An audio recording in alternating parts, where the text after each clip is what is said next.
your girl Charlotte V. Manor, and today I'm on here to do part 2 for Smith & Doe, What Men Don't Want Women to Know. So the last time I left off on Deny, Deny, Deny. And that was on page 59 of the book. So before we jump in, Smith & Doe wrote this book, What Men Don't Want Women to Know. I'm looking at it on Amazon because I don't know where my Kindle went. So it is out of print. So they just have this cover here for some reason. But there are ways to find the book. And some people are selling them really high right now because the book is just catching on for some reason. But it's called What Men Don't Want Women to Know, The Secrets, the Lies, and the Unspoken Truth. And again, by two white men, Smith & Doe. But they're saying this applies to all men, especially men with some success and some money, because those are really the two things that differentiate men. How much money they have, how much they can get away with. It's like really not about race. So that's why in this book, they're like, nah, all men. Because if you give even the most worthless man some status and money, he gonna act like this. And he's gonna act like this whether he has some status and money, okay? So I'm not really gonna go over what I touched on in the first video, so I will most likely link it in the description box below. So yeah, check out that video, the first one, What Men Don't Want Women to Know. Check out the first one. This is part 2, and I'm not really touching on anything from the first video unless it coincides with something that I'm reading now in part 2 of this book review. Okay, and I think I rated the book already 5 out of 5. Thank you, men, for being honest. Smith & Doe, they kind of threw other men under the bus, but we're here for that, ladies, because when you know better, you do better, hopefully, in this world. So again, I'm Charlotte V. Manor, here to lead my fellow women through what men don't want us to know. And if you're a man, you could just sit here and listen and be quiet, because this is really for us, because you probably already know these things. Now, where I left off, these are my notes, by the way. So deny, deny, deny. Men lie constantly. If they tell you they don't, they're lying. And I went over how to catch men in a lie and how they've been lying since the dawn of time. And I did go over how to catch your man in a lie, but there is a part 2 to deny, deny, deny.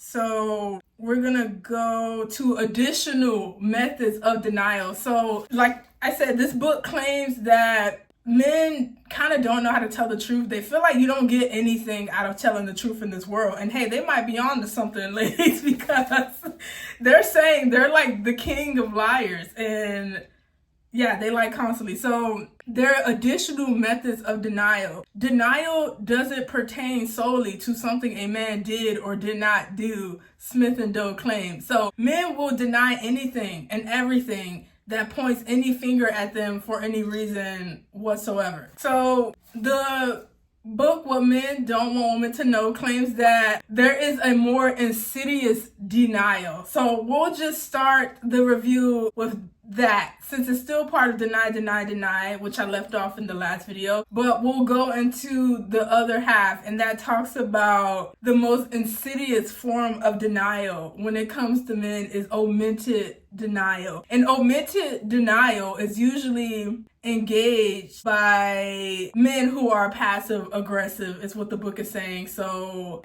if your man is critical of other women's body parts, for example, and you suspect that if he's critical about other women, that he's most likely going to be critical of that same thing with you, even if he denies it. So actually, that's very helpful for women, because I feel like that's a thing that all women do, where it's like, okay, he said he don't like that on other women, I'm good. So if he's like, I don't like big butts on women, and then you have a big butt, there's a huge chance that despite him being with you, he still don't like big butts. So keep these in mind, because ladies, a huge part of this book is talking about how men need sex and they will do whatever it takes to get sex, which is, you know, lie and steal and things like that. And most men desire status and wealth, not just for those things, but what comes with those things, like having access to young, beautiful women, or women of any age that you find beautiful. So I think this goes into the denial part. Like, you might actually not be what your man likes, But he will deny that, because what comes out of telling you that just like he's critical of other women, he's critical of you, that like literally will not get him what he wants. So this is a huge part of why men lie, and it's in the book about why they lie. They lie to get what they want, and so a lot of times they will omit things, and Smith and Doe call that omitted denial. So they say that women should be extra vigilant for omitted denial, because like every man does it and they just can't help themselves when they do that. So let's move on. The genius of men. So this chapter, Deny kind of strokes men's ego. It says that men are geniuses. Men are smart enough to anticipate that you may eventually use various tidbits of information and piece them together to get the whole story. So men anticipate that. Therefore, he behaves like a serial, and intentionally changes his type of victims. And if you attempt to follow his trail, he will try to throw you off. So basically, your man will never willingly give you any information that will help you tie together evidence of his crimes. So I think what they're basically saying is like, you gotta get creative when you're getting information out of men, and hang on to the information they tell you, because I guess they're just inherent liars, is kind of what I'm getting out of this book. So let's use the example that they give. So Smith and Doe claims, for instance, let's say your man's lifelong fantasy is to be with 2 women at one time. Let's also say that your man has a friend in San Francisco who lives with 2 bisexual women. Because your man anticipates that someday, maybe even years from now, he may visit this friend, he will not reveal his fantasy or even the existence of his friend and his bisexual female roommates, because if he ever tries to visit that friend, you will remember that fantasy, combine it with your knowledge that 2 bisexual nymphos, apparently that's what they say in the book, are going to be sleeping in the same vicinity, and use it against him. He knows you will beg him not to go, and worse yet, you'll check up on him every minute. Therefore, Smith and Doe says, the genius of a man lies in denying and lying in anticipation of something that may not happen for years, but if it ever happens, he just, gotta have his ducks in a row. And I'm gonna stop here, because I'm gonna say, unfortunately, this in my reality has been true. And I don't even know if men are aware that they do that, but they do omit information. Look at your friends, because like I said, if you don't go through it, look at the women you care about that go through it. And unfortunately, we all know a woman that has gone through it. And a lot of the times when they look back on their relationships, they say, oh, he left that out. And I found out, anyway. So unfortunately, this is a real thing men do. So thank you, Smith and Doe, for letting us know about that. And I myself have gone through this in the past, and so I let men that I deal with know, like, if you omitted something and I find out about it, you might as well, you played yourself, because I'm still gonna see you as a liar. And I know not every woman is like that. I'm just telling you how I view it, because to me, despite what someone says, it's kind of hostile if you say you F with me and you're leaving out information that's gonna help me protect myself. But I get it. A woman protecting herself a lot of the times, according to men, is the bane of their existence. And I don't give a, because clearly you don't have her best interest in mind ever. And this book lets you know. So let's go on. When a man is accused of something and denies it vehemently, chances are that, just like OJ, he's absolutely 100% guilty, insists Smith and Doe. And remember this, ladies, for the rest of your life. And I will, and I hope the ladies will as well. Okay, so that was the second half of the last chapter that I left out on. So now we're officially caught up. So I can stop referencing the other video that I did on what men don't want women to know. So we're going into the next chapter now, and they don't label the chapters in the version that I have. They just say the title. But this one is page 66, Life at the Office. And so there are 2 facts when it comes to men that they want you to know and remember for the rest of your life. And so this is fact 1. A successful, well-dressed man attracts women. Okay, ladies, just know if your man is successful or well-dressed, he is attracting women, because apparently this should be common knowledge, but I guess there are just men who fight this. But fact 2, men are attracted to beautiful young women, but beautiful first. So just thought I'd throw that out there, since it's beautiful first and then young. And then there are some chapters where they just say beautiful woman. So that lets me know that ideally she's beautiful and young, but ideally she's beautiful, because if there's young and okay, they're going to choose beautiful and slightly older. So just keep these things in mind. They clearly need that visual aesthetic, okay? And they like youth with it, but there are chapters where the girl is not young, but she's beautiful, okay? And they're going for it. So at the end of the day, oh my gosh. Anyway, put the 2 together and you have Life at the Office, which is what I just said. So Life at the Office is all about talking about the world men live in when they're at the office. According to Smith and Doe, men, especially as they get older, crave constant reminders that they are attracted to women. Yet they have so much to talk to about women who, as they get older, want to maintain their attractiveness and stuff like that. So interesting. We're all just humans who want to know we matter, but for some reason they get offended when a woman wants to know at every age that she's also attractive. I don't know. But anyway, it is in the office that your man can truly cater to this need to see if he's attractive to women. So yeah, Smith and Doe says they finna get into some things, and I'm here for it. So I don't know why my cat jumped out the chair just to mess with me right here. Also, they talk about men love being at the office around attractive women because they know it's also a place of total security and knowing you will not interfere or find out what he does while he's there. So again, with the garbage behavior. Okay, no man is crazy about his actual job. Going to work is, however, a social vacation for most men, and he will milk it for all it's worth. His job is his sandbox, his playroom. This is where he can subtly flirt with a 20-year-old intern. And so men know they're at work harassing women, and they're like, I'm so free here when my wife is at home or at her other job. Oh my gosh. Anyway, if you saw your man at the office when you are not present, you will become physically ill. If you saw the way he jokingly coos to a young intern, you look wonderful today. If I wasn't married, first off, ladies, if a man at your job is harassing you like this,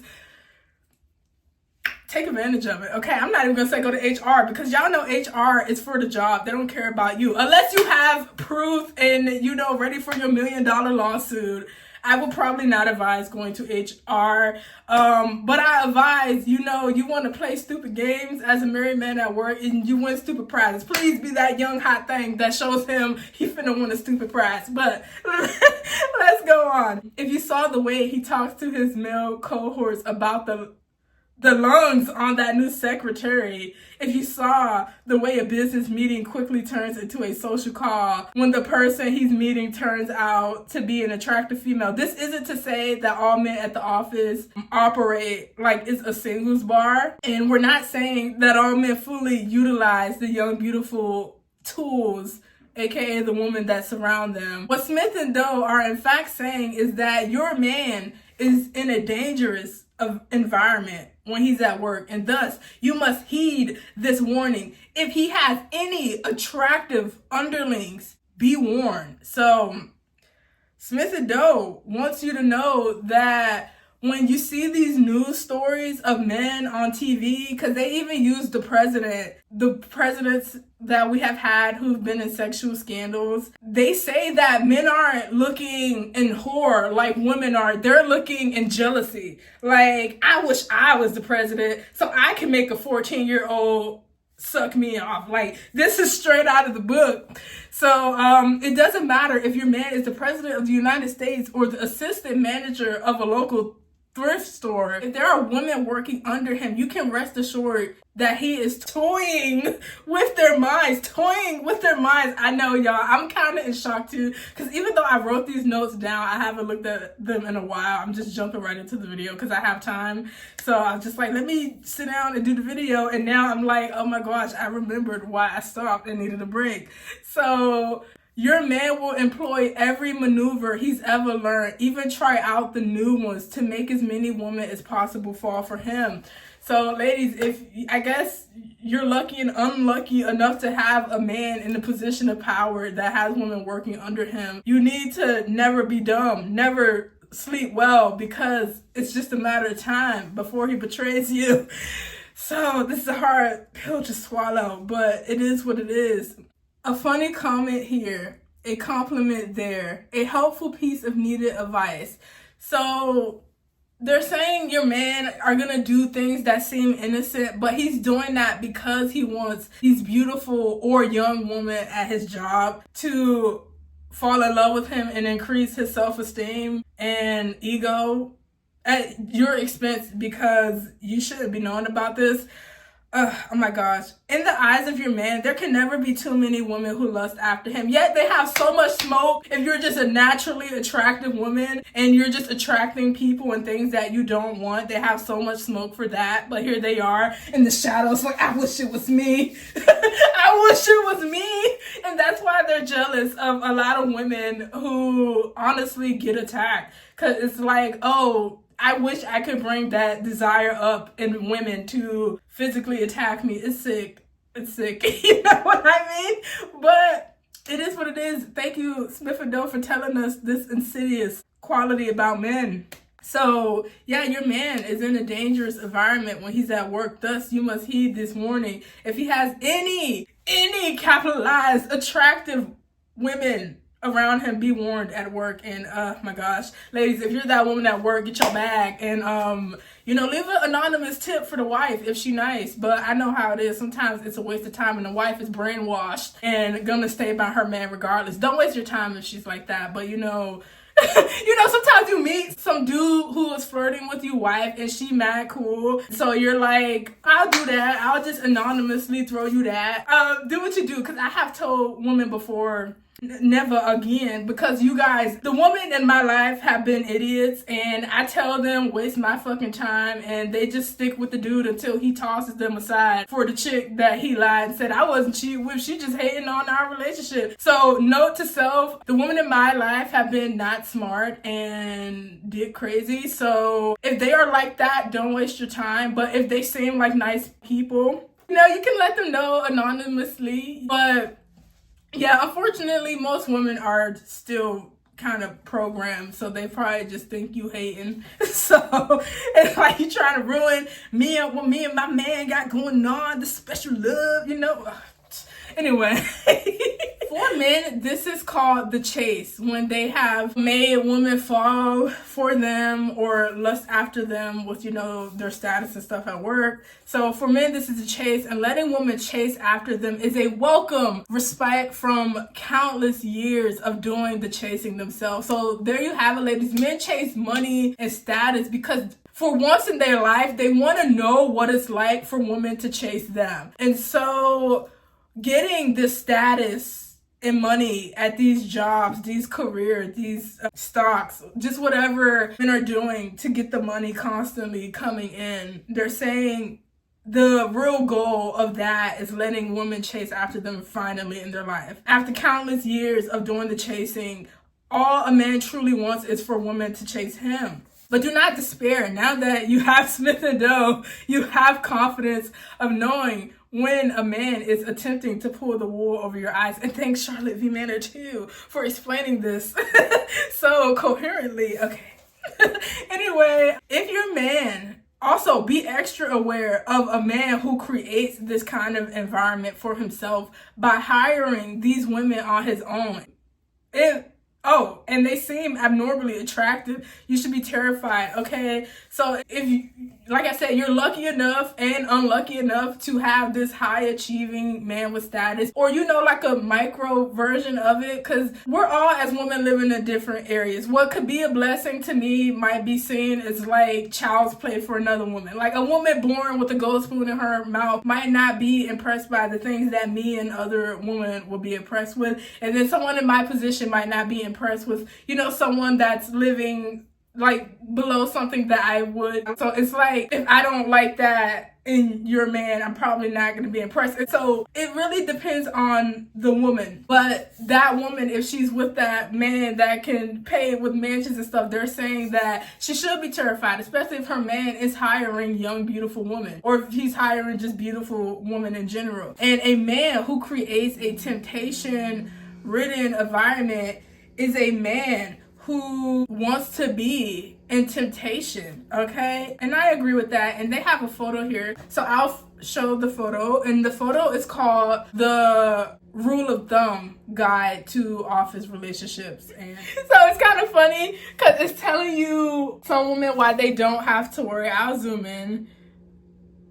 So, rule of thumb, if he's the mailbox clerk, you don't have to worry, because chances are no woman is checking for him at all. So you can apply this to men in society. If he's like, and this is no shade, this is not for me, I respect everyone as hardworking human beings, but yeah, this is reality, and we gotta have money to eat in this world and to raise kids. So if you are low status male with no money, you don't have to worry about women approaching you at all. Chances are no woman is sexually receptive to you. But if you are the executive assistant, you have about one woman pursuing you every now and then, okay? And if you are the executive, you probably have 2 women pursuing you at a time at any given day. If you are the executive vice president, you probably have 3.5 women. I like how they just have this woman's body, like... So if you are the executive vice president, you probably have 3.5 women chasing after you at any given time. And if you are the chief operating officer, you probably have a unlimited amount of women chasing after you at a given time. So I'm gonna zoom back out so that you can see all of them. So again, the guy without status has none, and then as he works his way up, the number of women that could be pursuing him at any given time increases. Okay, now okay, I'm laughing now because Smith & Doe says a man surrounding himself with temptation is not doing it to test his self-control or self-restraint. And I knew that as well. So I laugh because in the past men have told me that, where it's like, what's worse than a man who doesn't put himself around temptation? Like, they just try to play with you. Ladies, pay attention. Like, at the end of the day, it's your life. If you don't want your man around temptation and he's assisting, like, just let him go. And if you can't let him go, admit that it's you. It's you that give these men the power to do what they want, okay? So if you confront him and he tells you he had nothing to do with hiring beautiful women, that hiring is Bob's responsibility, don't believe him. If he has any input whatsoever into who works at his company, the hiring of these females is his personal wish fulfillment. So why would he do this? It's because he, like most men, wants easy access. So 2 men, thanks Smith & Doe, they highlight that what men want most is, like, honestly not even money. It's just easy access to women. So this drive that a lot of men have for money is to have this easy access to women, because they feel like every man's whole life, unless he was born with a gold spoon in his mouth, it's been very difficult to just have access to the woman that you want, okay? So the reason men want this, so that he can pick and choose the woman he wants to surround himself with, knowing that he can dramatically improve his odds of those women finding him attractive, as opposed to, example, meeting them at the bar. It's like loading the dice. These hapless women have little choice but to fall for him, because he has so much status and wealth. They just can't help it. But like they tell themselves, it's just because I'm that man. So yeah, the chapter ends saying the workplace is a dangerous site. Okay, how many times have you heard about a man having an affair with a woman who works 3 miles down the street? How many marriages have been ruined because of a man's relationship with a woman that he saw on the highway driving in the opposite direction?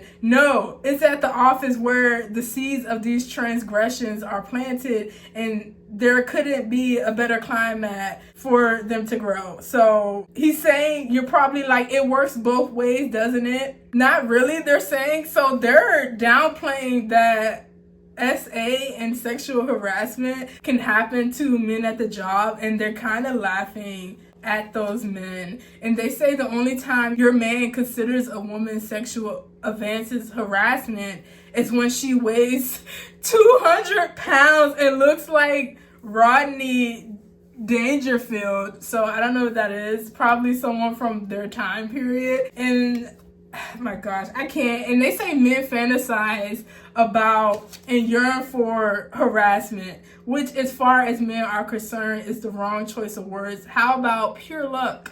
Okay, so yeah, and then they mentioned something called Disclosure. You guys could look that up. I don't know if that's a movie or something, but again, they just laugh at men who claim to be sexually harassed. They say the only time a man would consider that he was being harassed is by an overweight, unattractive woman. And yeah, I guess if you're harassing him and you are a hot woman, they claim that you are making his wishes come true. I can't, y'all. Someone said, if you posted a sign for male volunteers to submit themselves to sexual harassment by a beautiful superior, the line will wrap around the block. Like we say, Smith and Doe, it doesn't work both ways. And the men saying that are probably just trying to antagonize the feminists, basically. Because, you know, if a woman says women constantly have to face sexual harassment at work, you know, there's some dude like, it happens. And so they're laughing at that dude. And they're just like, like that. So, yeah. Anyway, let's move on to Smith and Doe 5 major workplace safety tips for women. Okay, see what I mean? Like, this is nice. Okay, you guys are making sure women know what they need to know. Okay, and they even giving us ways to protect ourselves. So be aware of the danger. Now that you know what is going on, take a more aggressive stance as a woman. Question everything. Number 2, where's your meeting? Why is it so early? Why only the 2 of you? If he's like meeting with these young, beautiful women that he hires, if you're in that tax bracket, or if he just wants to go to lunch with, if he's like not in that tax bracket, he's just like another coworker. Still question everything. Number 3, be proactive. Do a drive-by at one of these meetings and make sure his car is where he told you he was going to be. Surprise him every now and then at work just to keep him on his toes, you know. Show up with the lunchbox. Oh, hey, how you doing? Who that? If you show up and he's chatting it up with a beautiful assistant, you'll know the face of the enemy. I'm sorry, he said you'll know the face of the enemy. I'm like, you see how men love to pit women against each other? It's like, I don't know this woman. She's just a woman you work. She ain't my enemy, bitch. You're trying to make her my enemy, which I don't know why. Because if I'm your wife and the mother of children, why are you giving me more things to have to fight in this world? See what I mean? Like, when you give them leeway. Oh my God. Anyway, number 4. Ask who he's had lunch with. Do this consistently. Your man will sense that you are on to him. Suspicious women make men much more thoughtful about cheating, okay? Because if a man knows he's likely to be questioned about his whereabouts, he'll be a lot less likely to do anything questionable. Leaf through his day book.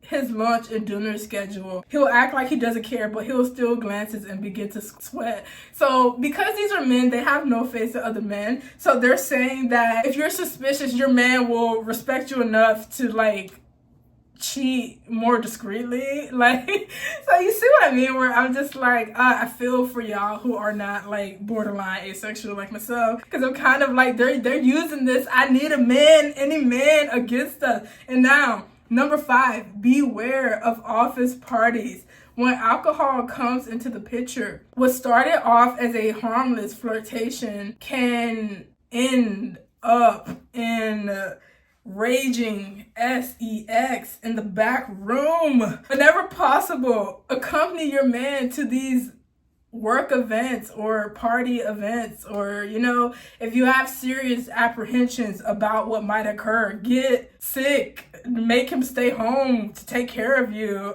They're not even counting the trash men who just leave a sick woman at home. Did y'all see that stat on like if a man is sick, he's no more likely to be divorced or left, but if a woman's sick, like it increases by like half, and she will be. So keep these in mind, ladies, when you're in these relationships. So that was the 5 major workplace safety for the woman, and I'll just repeat them without going back into the. Be aware of the danger, question everything, be proactive, ask who he's had lunch with, and beware of office parties. So yes, thank you for that chapter. Okay, I'm like, am I even ready for the next one? Okay, business trips are the great getaways, you guys. Most of men's cheating take place on business trips, and in order to understand why, you need to know why a man doesn't cheat. And so Smith and Doe claims the primary reason men occasionally restrain themselves from cheating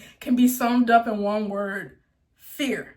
So they fear being caught. They're terrified of the knowledge that you could be right around the corner, which opens the rule, the 400-mile rule. So whether all men are conscious of it or not, they subscribe to this rule. Any sex of any kind that you indulge in, when you indulge in it 400 miles from home, is almost 100% safe from discovery. So, I mean, I would clutch my pearls if I had them, because it just solidifies what pieces of garbage a lot of these people are. They was like, not all men, but how come?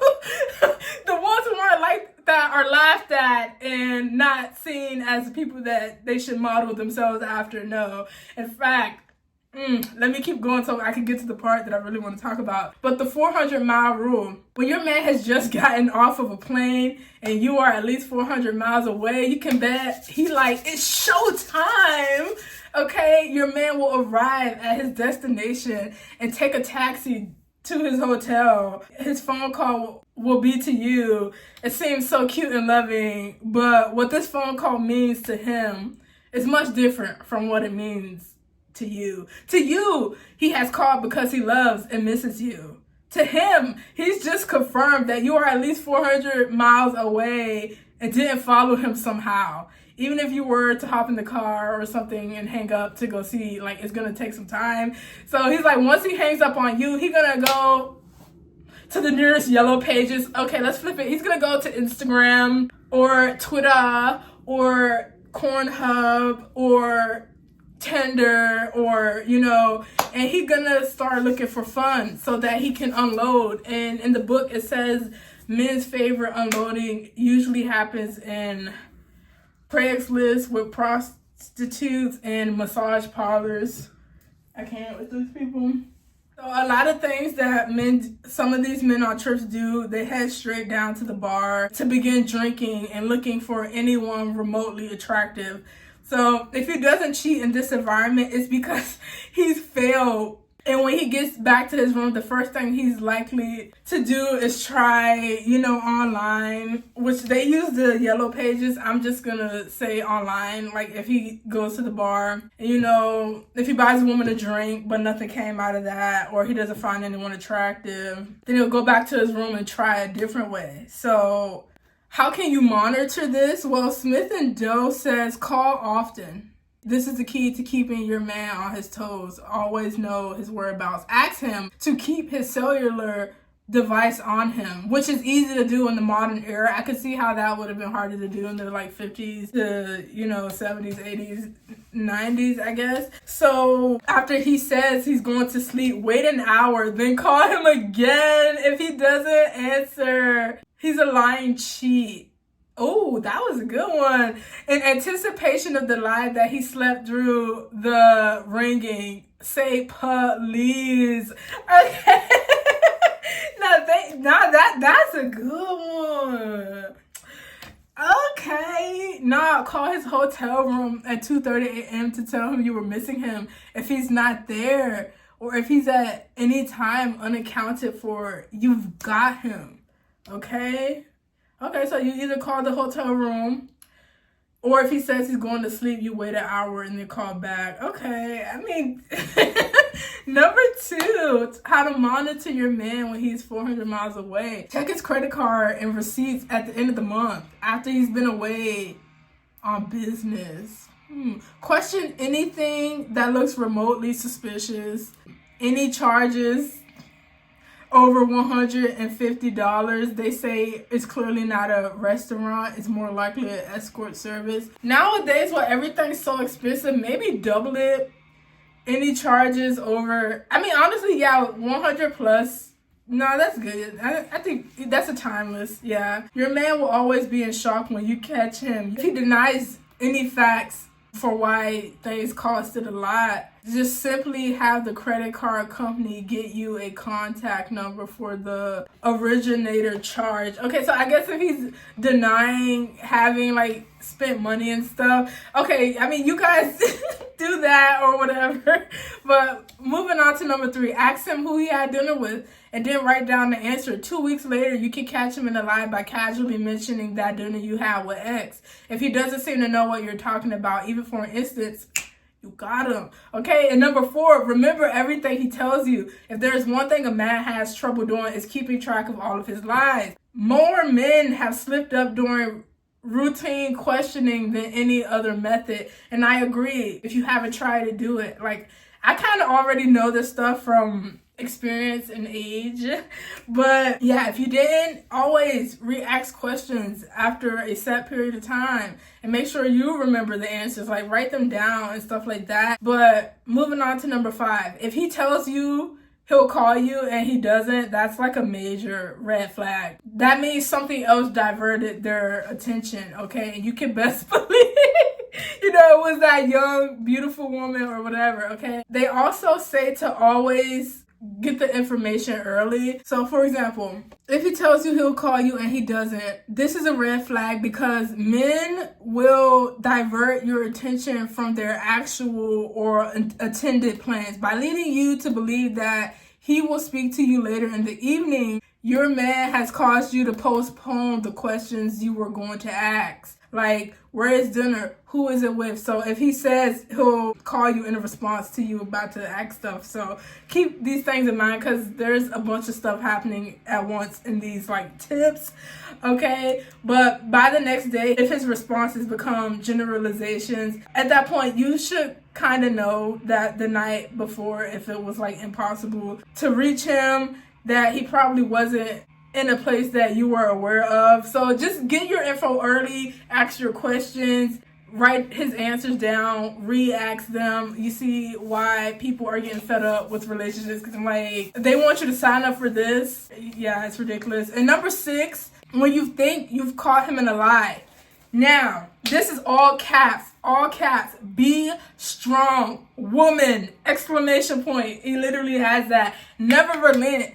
Okay, and increase the intensities of your questioning, okay? Your man, when pressed to the wall, will tap into a seemingly limitless reservoir of smooth, calculated lies. The moment you give him an out, he will not only take it, he will mold it into his purpose. Press him, ladies, okay? You know what you know. Press him, give him nowhere to run. Eventually, he will collapse under your grilling and your court. There's no pleading the 5th. So clearly, if you're with a hot-tempered man, don't do this. Just leave quietly. Like, I don't know why women with men that they know are violent need answers, okay? If he ain't gonna lie, probably gonna make it your fault, okay? And that could be the start of an abusive cycle, because there's other books that I've read where, like, sometimes they'll lash out at you once you crack the code. So know who you're dealing with. If he's already a violent, raging narcissist of a man, you don't need to hear what you already know. But this is for women who are like with regular sane men who they just know they lost. So, I mean, if anything, they might just beg for you not to leave them. That's different from the man that just loses temper and gets angry. You ain't going nowhere, so know your type. Okay? If he is the raging, angry, narcissist, egomaniac, don't waste your time trying to get him to see how he did you wrong. Okay? Maybe a regular man, but you never know, because, you know, regular men are just, you know, the crazies were once regular men. So keep these in mind, because I know some women have confronted men who did them wrong and they got their ass beat. I'm just like, what did you looking for? And usually they say, I just wanted the truth. I wanted him to know he did me dirty and he was wrong. I just wanted him to know. And it's like, well, now he knows, and now he sees you less than dirt and beat you up before you left him. So know who you're dealing with. This world is not fair. As you can see, every day you turn on the news, somebody getting away with a crime. So just, ladies, just know, okay? I'm not like a confronter, okay? And if I confront you, it's because I know what you stand on, and I know your character. I know your mother and stuff like that. And like, you know, just know the man, okay? But rarely do I ever confirm it. It's a waste of time. They're gonna lie. Like the book said, when they do dirt, they have no reason to tell anybody the truth about said dirt. No, I've been on this one for a while, so... Oh, but before I end it, once you've caught your man any lie whatsoever, as minor as the location of dinner relating to a business trip, you have the right to believe he has lied about everything and has most likely cheated or at least tried to. Okay, we realize it's unrealistic to assume that you can stay on top of his shenanigans all the time without looking like a jealous bitch. But you need to know what your man is thinking if you're going to be with men. It may seem shocking, but if your man truly cares about you in any way, okay, claim Smith & Del, he will silently appreciate that you're keeping tabs on him. It's a sign that you care about him and are concerned about your relationship, okay? So it's just a fine balance. And if you've caught him in a lie, don't ever let him say you're just being insecure or jealous, okay? Be fucking petty and bring up every lie he's ever did. If you're one of those silly women who stay in situations, just assume he's lying. And if he hits you, you don't trust me. Hell no, we're just still together because I don't know.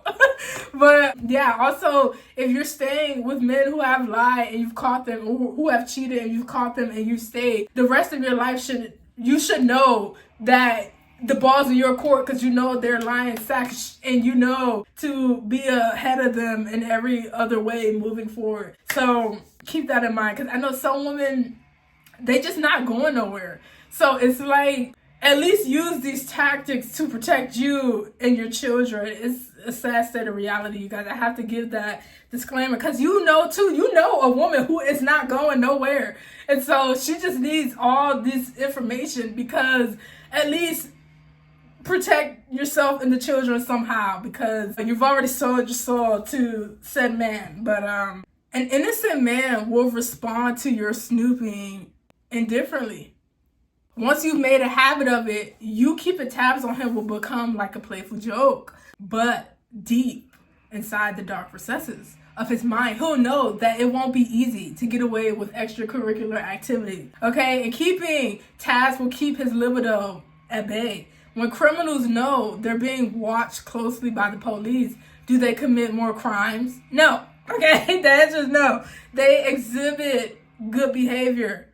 Even the most, and this is where Smith & Del comes in, even the most wretched serial killing Edo, you know, that likes children, carnivore, murderer, becomes a model citizen when they are being watched. And as long as the heat, your attention is on, he will stay, you know, as moral as a man can be when he's being watched. So Smith & Del encourages you to just carefully consider the consequences before you begin your quest for evidence, okay? Always assume the worst, ladies. And beforehand, be prepared to pay the price for coming face to face with the truth. And that's where I was saying, like, ideally, when most women got the truth, they would leave. Or if you're going to stay in the situation, make sure you and your kids, especially you, are benefiting from the situation, okay? Because I do get it. Some women are like, but if I leave, me and my kids are headed straight to poverty. Okay, well, don't leave. But from this moment on,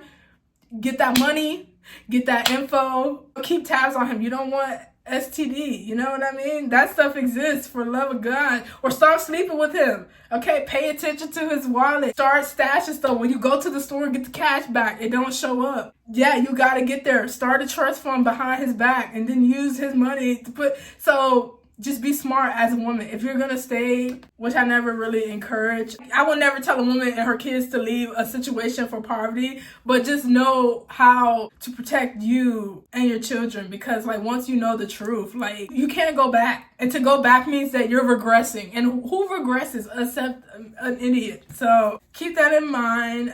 This video is already long enough. Oh, I'm not trying to do a part 3. Like all I'm doing at this point is talk about the story.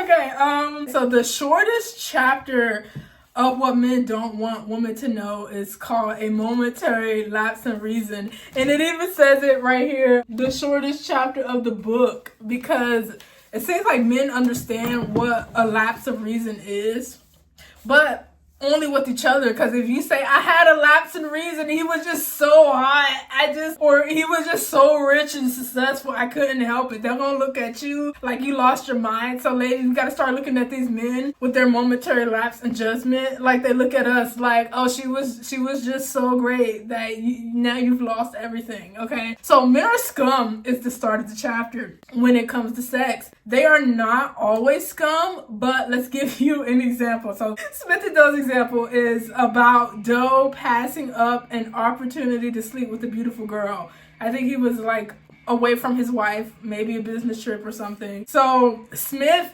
thinks that Doe is the biggest idiot ever for passing up on that chance to sleep with a beautiful woman while he was away from his wife. Smith called him an idiot and that he was ruled by fear, and he calls it a tragedy to this day. And he says Doe was a weak-minded fool when he let that happen, okay? Smith says that the tragedy that happened to Doe passing up on cheating on his wife with a beautiful woman is a tragedy that happens to most men at some points in their lives. So thanks, Smith, for showing us you're worse than Doe. But Doe, you're still back, because ladies, don't get it twisted. Doe, I guess, admits somewhere in the book that he sometimes does regret it and he'll never make that mistake again. So before you start trying to give Doe from Smith and Doe a pat on the back, just know. He's still a man first. Okay, so apparently what made Doe turn down the woman was that he was going to hurt this woman who was willing to give him the sex, and he was going to hurt his wife. And so did Doe make the right decision? Asked Smith. Yes and no. To most people, the decision was right. Finally, a man who could reason, he says, like with an eye roll. But he was like, think of it like this. In a momentary lapse of reason, Doe was weak enough to overcome his conscience and not cheat on his wife. What man does that? That's literally how Smith explains it in the book. He's like, what man does that? How does Doe feel? He feels like an idiot, like every man should. Oh my God, I cannot believe. Okay, anyway, this isn't about what I think. So, does he masturbate thinking about what could have been? Of course, Doe does. In fact, Doe berates himself daily for having acted like a weak-minded idiot, okay? So, there you have it, ladies. The man who did not succumb to temptation faps to it and thinks about it. If it ever came up again, he would do it. So I guess even men who deny temptation are not worth celebrating, apparently. So that's literally, this chapter is like insulting Doe. But they ended with, if your man passes up a 100% guaranteed safe sexual opportunity, thus joining the thin ranks of men who have also done so, he will make damn sure that the next time he gets the chance, he doesn't make the mistake twice. So like Doe was saying, yeah, I did the right thing, but now my DICK isn't wet. And it's like, yeah, these are the people who think they have a right to procreate and have women put their lives under them. Good luck out here, ladies, because I'm like, yeah, these are people who think they should be in charge and think protecting your wife's feelings and your family's honor is the biggest mistake of their lives. So the next chapter, which I'll also go through fast, is masturbation. So ask any honest man, if you can find one, that was a funny one, Smith and Doe, how many times he's masturbated, and he won't give you an answer. But it's not because he doesn't want to. It's because he's done it so many times he's lost count. So this talks about men are constantly unloading, which is masturbating. Your man's frequency of it is a crucial indicator of his sexual desire for you. What takes place in a man's mind at some point will manifest in reality. And it's up to you to be that reality, or surely it will be someone else. So ladies, I guess do your mental gymnastics, do all the things that you can do sexually just for them to still, at the end of the day, lust after other women who will never meet their sexual fantasies. So enjoy that life, women, of wasting your fucking time, okay? But be warned. Smith and Doe says, do not let your man know you are on to his trail, or he will go into covert self-satiation, a condition in which he takes extreme measures to mask his distressing pattern of excessive. So yeah, most men are excessively doing the thing, and if you're onto them, they'll get even more secretive with it anyway. The amount your man masturbates is equal to the total whatever. Okay, what are y'all trying to say? It's guy humor. I'm just not. Okay, you'll give yourself a headache trying to do the math in this highly complicated equation. In other words, less retained sperm combined with a larger number of orgasm results in a lower frequency of masturbative episodes. So I guess they're saying, like, let him do that, because if he doesn't, he's a ticking time bomb. But, you know, if you read it and you see something different, let me know, because this is one of those chapters where I'm not going to spend, like, so much time on it. Does he shower 6 times a day? Does he mosey downstairs as he's falling asleep? It's probably to get that need off his masturbation. So I guess most men are corn addicts because they're using the examples of a lot of them getting off to corn and stuff. So, you know, it is what it is. But I just don't understand. They're making it seem like be his fantasy, and you don't have to worry about being cheated on. And they're clearly not smart, because you're saying be his fantasy, and you don't have to worry about him pursuing a fantasy. But what you don't realize, because you're a man and you probably have a blind spot, is like your fantasy could be fulfilled 1,000 times over. And your issue is that it's never going to be enough. So you just have to make the choice as a man to get over yourself. And as we've seen in this world, they're not going to make that choice. So ladies, you have a lot of thinking to do, like myself. Okay, so these are some of the fantasies you should be doing to keep your man satisfied, and I guess not cheating or overtly masturbating. If he wants a blowjob, give him the blowjob. Okay, if they don't come from you, they're coming from someone. If your man wants anal, give him the anal, because that's a fantasy of his, and he's gonna fulfill that fantasy at some point, because they also talk about how masturbation at some point is not enough, and they're gonna want to do these things. So hence, if he has the blowjob king or the anal king, just do it. But my thing is, in this book, you've given a woman no reason whatsoever to want to do any of these things. This doesn't mean he's getting it on a daily basis or a regular basis, but if he's getting it, he is less likely to seek elsewhere for it, which makes no sense, since you said a man's whole life is seeking the things that are women. So you see what I mean? I'm gonna get real here, and like, men, if you're offended, it is what it is. My issue is that it's all lies. She can do all of this, and you're still gonna want somebody else who probably doesn't give a fuck about you. Okay, so I get what Smith and Doe is doing. They're trying to give compliments and say you are his fantasy. If he's with you, just do the things. Give him the blowjob and the anal and also regular sex. And it's just like, why? Like, if you're a sane woman, you've retained everything from every chapter that I've read about this book. And it's like, we appreciate the truth, but no, we're not going to do these things just because you told them. And I get it. And this is part why men don't tell the truth. But my thing is, these men, they gotten the money from this book, so they're good. But I see why other men don't tell the truth, because they're still trying to get their wet. So it's just, you know, just be smart and safe out there, you guys, because there's so much banking on women being ignorant, as you can see in this book. So if without your asking, your man tells you about a sexual need, take this very seriously, for he will rarely tell you twice.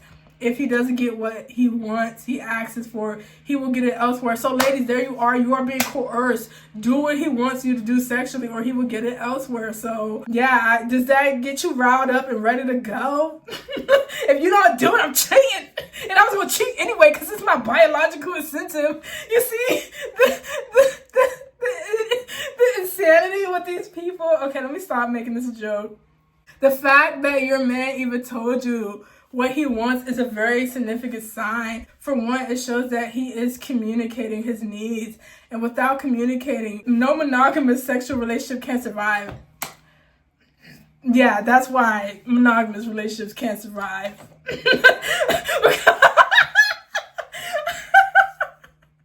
You must not ignore this very important sign from your man, or his failure to be faithful will be a result of your failure to pay attention. Okay, why aren't you sucking it? Why aren't you putting it in the banana pipe and all of these other things? Woman, it's a horrific mistake. Your man still wants what he wants, and he always will. Giving him a taste of it from you is like, I guess, the best thing you can do. Don't ever forget what your man tells you he wants, and don't ever stop giving it to him, or he will surely fulfill that elsewhere. And yeah, don't give a fuck, okay? Women, get your money. Focus on your status and yourself, because I'll be damned if I'm gonna be a concubine for a dude that's never gonna be satisfied anyway. So good luck out there.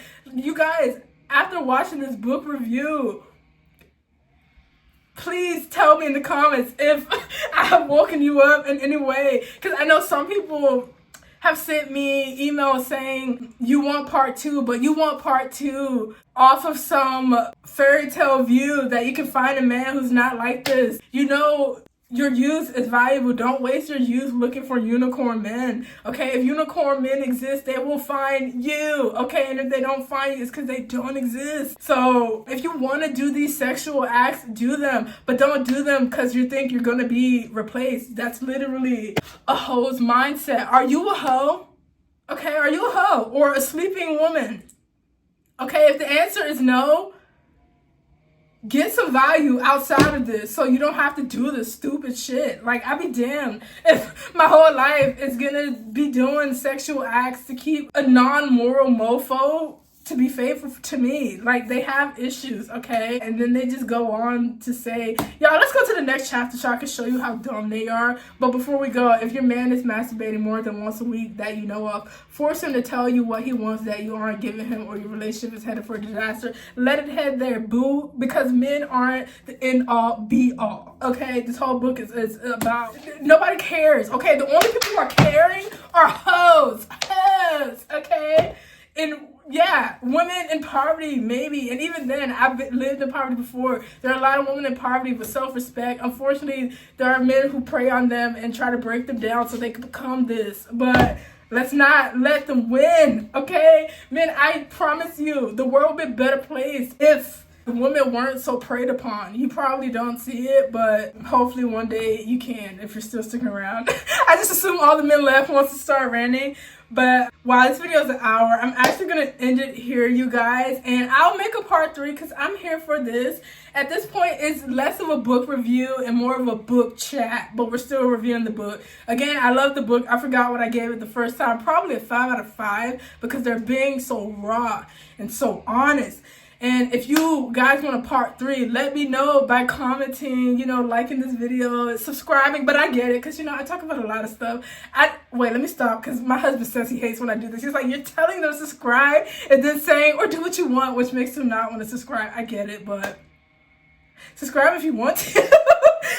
I just don't like making people do things they don't want to do. Unlike men, as you see. But anyway, I'm out because I'll be here all day ranting like a maniac. Ladies, boss up. Dudes, be better. I know easy access seems like the biggest dream in the world, but I promise you, easy access to women is what destroys the world, honestly, despite what you guys think. Also, I'm not even going to use if you had a daughter or mother, because so many of you do, and the world still looks the way that it do. All I can ask is that one day you rise above this sexual urge to do the things, okay? You'll be richer and better if you can conquer that. Ladies, you'll also be richer and better if you stop caring about what the fuck they want, because clearly what they want is you to get on your knees and do things that don't really benefit the world. But anyway, I'm your girl Charlotte V. Manor, aka Aquarius, and I am out.